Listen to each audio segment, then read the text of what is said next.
긴급 속보입니다. 북한 영변 핵시설의 두뇌로 불리던 최고 위급 핵물리학자가 극적으로 탈북하여 대한민국 정부의 보호하에 있는 것으로 확인되었습니다. 그의 이름은 박권철. 지난 40년간 영변 원자로 설계를 주도하며 북한의 핵개발을 이끌어온 노력 영웅입니다. 북한 당국은 그의 탈북 직후 이례적으로 조국을 배반하고 도주한 부패분자라며 맹렬한 비난 성명을 발표했습니다. 전 세계가 북한의 핵무기 사용 여부만 주목하고 있는 지금, 정작 그 핵무기를 설계한 당사자는 왜 모든 것을 버리고 탈출해야만 했을까요? 북한의 핵시설 내부에서 우리가 알지 못하는 어떤 끔찍한 의문이 자라나고 있었던 것일까요?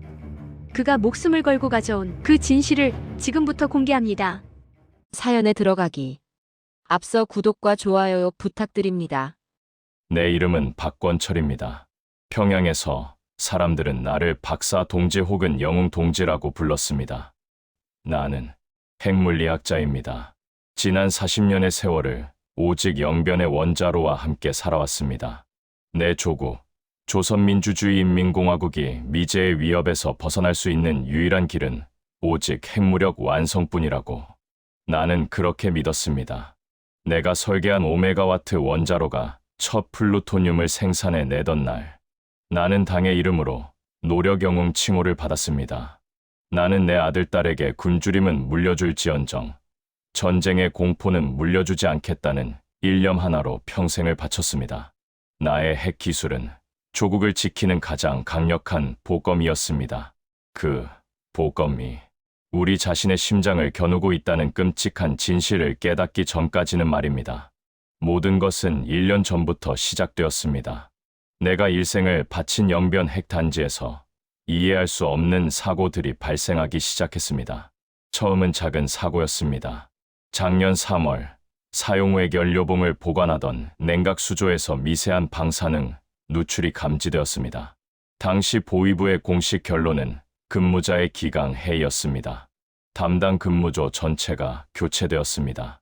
하지만 2달 뒤 5월에는 원자로의 2차 냉각 시스템 밸브에서 또다시 누출 사고가 터졌습니다. 이번에도 부품 노후화로 결론 났습니다. 그리고 8월, 10월, 12월, 마치 정해진 주기라도 있는 것처럼 시설 곳곳에서 원인을 알 수 없는 경고등이 울렸습니다. 나는 40년간 그곳에 있었습니다. 영변의 모든 설계도, 모든 파이프의 위치, 모든 볼트와 너트의 규격까지 내 머릿속에 들어 있습니다. 이것은 기강해이나 노후화가 아니었습니다. 이것은 설계의 문제였습니다. 아니, 누군가 나의 완벽한 설계를 의도적으로 망가뜨리고 있었습니다. 올해 1월, 당 중앙위원회는 나를 불렀습니다. 박사 동지, 영변에 숨어든 미제 간첩의 소행이 의심되니 모든 사고의 원인을 전면 재조사하라. 나는 특명을 받고 영변으로 돌아갔습니다. 하지만 내 머릿속에 의문은 달랐습니다. 과연 범인은 밖에 있는가?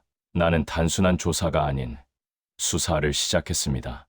내가 만든 원자로를 상대로 한 외로운 수사였습니다. 나는 공식적인 조사팀을 꾸리는 대신 모두가 잠든 밤을 이용했습니다. 영변의 중앙통제실, 그곳은 나의 또 다른 집무실이었습니다. 모든 접근 권한은 나에게 있었습니다. 심지어 보위부조차 나의 승인 없이는 핵심 데이터에 접근할 수 없었습니다. 나는 지난 1년간 발생한 7건의 사고 당시의 모든 시스템, 로그 데이터를 내 개인용 저장 장치에 복사했습니다. 수만 페이지에 달하는 숫자와 코드의 나열, 그것은 원자로의 심전도이자 모든 비밀을 담고 있는 블랙박스였습니다. 내 개인 연구실로 돌아와 나는 3일 밤낮으로 문을 잠그고 데이터를 분석했습니다. 그리고 나는 발견했습니다. 공포스러운 패턴을.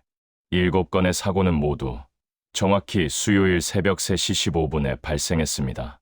그 시간은 근무조가 교대하고 모든 시스템이 자동 운전 모드로 전환되는 가장 취약한 순간이었습니다.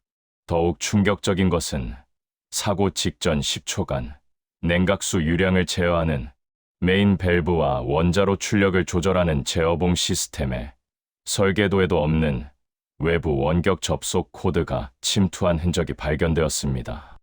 누군가 북한의 핵시설 전체를 통제하는 마스터 키를 가지고 원자로의 심장부에 바이러스를 심고 있었습니다. 이것은 간첩의 소행이 아니었습니다. 이 정도 수준의 마스터 키를 다룰 수 있는 자는 이 나라에 단 몇 명뿐입니다. 나는 즉시 컴퓨터 시뮬레이션을 돌렸습니다. 이 원격 코드가 계속해서 시스템을 교란할 경우 어떤 일이 벌어지는지 모니터에 나타난 결과에 나는 의자에서 주저앉을 수밖에 없었습니다. 냉각 시스템 마비, 제어봉 작동 불능, 노심, 용융. 앞으로 6개월, 정확히 6개월 안에 영변의 원자로는 제어 불능 상태에 빠져 폭발하게 됩니다. 체르노빌, 1986년 인류 최악의 재앙.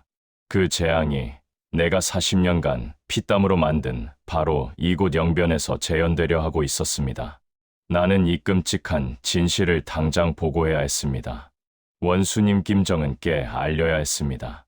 하지만 나는 마지막으로 한 가지 의문을 확인해야 했습니다. 도대체 누가 이 마스터 키를 가지고 있는가? 나는 내 모든 직위와 목숨을 걸고 중앙당 서버실의 접속 기록을 해킹 수준으로 파고들었습니다. 그리고 그 원격 코드의 출처를 확인했습니다. 그것은 미제의 백악관이 아니었습니다. 남조선의 국정원도 아니었습니다. 접속지는 평양 창광 거리에 위치한 조선노동당 조직지도부 제1청사였습니다. 이것은 외부의 공격이 아니었습니다. 이것은 권력 내부의 자작극이었습니다. 내 머릿속이 하얗게 변했습니다. 도대체 왜 자신들의 심장부에 스스로 폭탄을 설치하는 것인가? 그 순간 최근 몇 달간 당에서 내려온 이해할 수 없던 지시들이 하나의 그림으로 맞춰졌습니다. 첫째, 지난달부터 시작된 전국민 방독면 착용 훈련.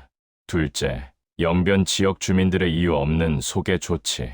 셋째, 김정은 위원장에게 보고된 미제와 남조선의 합동핵 테러 징후라는 거짓 보고서들. 나는 깨달았습니다. 그들은 전쟁을 원하고 있었습니다. 조직 지도부 내의 강경파. 그들은 김정은 위원장이 최근 경제난을 이유로 대미 협상에 나서려는 것을 굴욕 외교라 비난했습니다. 그들은 협상이 아닌 즉각적인 전쟁을 원했습니다. 하지만 전쟁을 시작할 명분이 없었습니다. 그래서 명분을 만들기로 한 것입니다. 영변에서 의도된 핵사고를 일으킨다. 수백만 인민이 방사능에 피폭되는 제2의 체르노빌을 터뜨린다. 그리고 이 모든 참사를 미국의 선제 핵타격으로 위장한다. 보복이라는 명분하에 김정은 위원장을 압박하여 남조선과 일본, 그리고 미국을 향해 대륙간 탄도 미사일 ICBM의 발사 버튼을 누르게 한다. 이것이 내가 분석해낸 저 미치광이들의 전쟁 시나리오였습니다. 그들은 2,500만 인민의 목숨, 아니, 한반도 전체의 운명을 자신들의 권력 투쟁을 위한 도박판의 판돈으로 올려놓은 것이었습니다. 나는 조국을 지키기 위해 핵을 만들었습니다. 그런데 그 핵이 내 조국을 불태우는 방아쇠가 되려 하고 있었습니다. 나는 이 사실을 막아야 했습니다. 나는 내 모든 데이터와 시뮬레이션 결과를 가지고 평양으로 가려 했습니다. 원수님을 직접 만나 이 끔찍한 음모를 고발하려 했습니다. 그때였습니다. 내 연구실의 비상벨이 울렸습니다. 박사 동지, 문을 여십시오. 보위부 요원들이었습니다. 무슨 일입니까? 박사 동지가 국가 기밀 데이터에 불법적으로 접근한 혐의가 포착되었습니다. 당장 문을 여십시오. 들켰습니다. 나의 조사를 그 보이지 않는 손이 이미 눈치채고 있었습니다. 생각할 시간이 없었습니다. 여기서 잡히면 나는 미제 간첩으로 몰려 처형될 것입니다. 그리고 이 진실은 영원히 묻히게 됩니다. 체르노빌은 예정대로 6개월 뒤에 터질 것입니다. 나는 내 연구실 책상에 불을 질렀습니다. 모든 컴퓨터와 서류를 태웠습니다. 불이야, 불이다. 밖에서 요원들이 당황하며 문을 부수는 사이 나는 연구실 바닥에 숨겨져 있던 비상 탈출로로 몸을 던졌습니다. 그것은 40년 전 내가 이 연구소를 처음 설계할 때 혹시 모를 핵사고에 대비해 나만이 아는 곳에 만들어 둔 비밀 통로였습니다. 그 통로를 핵사고가 아닌 인간을 피해 도망치는 데 쓰게 될 줄이야. 나는 꼬박 이틀을 산속을 헤매며 달렸습니다. 내 손에는 그 로그 데이터가 담긴 저장 장치 하나만 들려 있었습니다. 나는 노력 영웅이었습니다. 내 얼굴은 북한의 모든 인민이 알고 있습니다. 나는 낮에는 숨고 밤에만 움직였습니다. 나는 핵탄두 소형화 기술 점검을 핑계로 미리 준비해 두었던 풍계리행 특별 통행증을 이용했습니다. 국경 검문소에서 나를 알아본 어린 병사가 거수경례를 붙였습니다. 영웅 동지, 어디로 가십니까? 동무, 특별 임무 수행 중이네. 나는 내 지위와 내 얼굴을 이용해 그들의 눈을 속였습니다. 그리고 마침내 두만강에 얼어붙은 강변에 섰습니다. 40년, 내 평생을 바친 조국, 나의 보검이었던 원자로. 이제 그것이 나를 죽이려 하고 내 조국을 집어삼키려 하고 있습니다. 나는 얼음장 같은 강물에 몸을 던졌습니다. 조국을 배신하기 위해서가 아니었습니다. 내 조국을 저 미치광이들의 손에서 구하기 위해서였습니다. 한 달 후, 저는 대한민국 정부와 IAEA, 국제원자력기구 관계자들 앞에 섰습니다. 나는 평생을 북한의 핵 개발을 위해 살아온 죄인 박권철입니다. 오늘 전 세계는 북한이 과연 핵 버튼을 누를 것인가만 걱정하고 있습니다. 하지만 나는 오늘 그보다 더 즉각적이고 더 끔찍한 진실을 이 자리에서 확인시키려 합니다. 이것은 영변 원자로의 지난 1년간의 시스템 기록입니다. 여러분은 이것이 무엇을 의미하는지 모를 것입니다. 하지만 이것을 설계한 나는 압니다. 이것은 북한 내부의 강경파 세력이 자신들의 원자로에 스스로 사보타주를 가한 명백한 증거입니다. 이것은 단순한 노후화나 실수가 아닙니다. 이대로 6개월이 지나면 영변은 폭발합니다. 이것은 권력을 쟁취하기 위해 2,500만 인민을 방사능의 인질로 삼고 한반도 전체를 핵 재앙에 빠뜨리려는 북한 정권 내부에 의도된 핵 테러입니다. 그들은 체르노빌을 협상 카드로 쓰거나 혹은 전쟁의 명분으로 삼으려 하고 있습니다. 전 세계에 경고합니다. IAEA에 요구합니다. 당장 영변으로 가야 합니다. 그들이 핵 버튼을 누르기 전에 그들의 원자로가 먼저 우리 모두를 집어삼킬 것입니다. 내가 오늘 이 자리에 선 이유는 내가 조국을 배신하기 위함이 아닙니다. 내가 40년간 사랑했던 나의 조국을, 아니, 이 한반도 전체를 그 미치광이들의 핵 도박으로부터 구하기 위함입니다. 나의 폭로 이후 세계가 움직이기 시작했습니다. 유엔 안보리가 긴급 소집되었고 IAEA는 영변에 대한 즉각적인 안전, 사찰을 요구했습니다. 북한은 나를 뇌물을 받아먹고 도주한 인간 쓰레기라며 연일 비난하고 있습니다. 지난 40년간 나는 조국을 지킨다는 명분으로 괴물의 검을 만들었습니다. 그 검을 더 날카롭게 가는 것이 나의 애국이라 믿었습니다. 그러나 그 괴물이 자신의 집을 불태우려 할 때 나는 더 이상 과학자일 수만은 없었습니다. 나는 소방수가 되어야 했습니다. 나는 조국을 버린 것이 아닙니다. 나는 조국을 구하기 위해 이곳에 온 것입니다.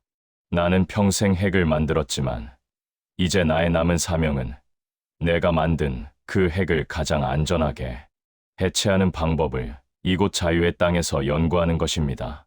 나의 탈북이, 나의 진실 확인이 3455, 한반도에 드리워진 가장 어두운 저 핵 그림자를 걷어내는 첫 번째 빛이 될 수 있기를 한 명의 과학자로서, 한 명의 인간으로서 간절히 바랄 뿐입니다.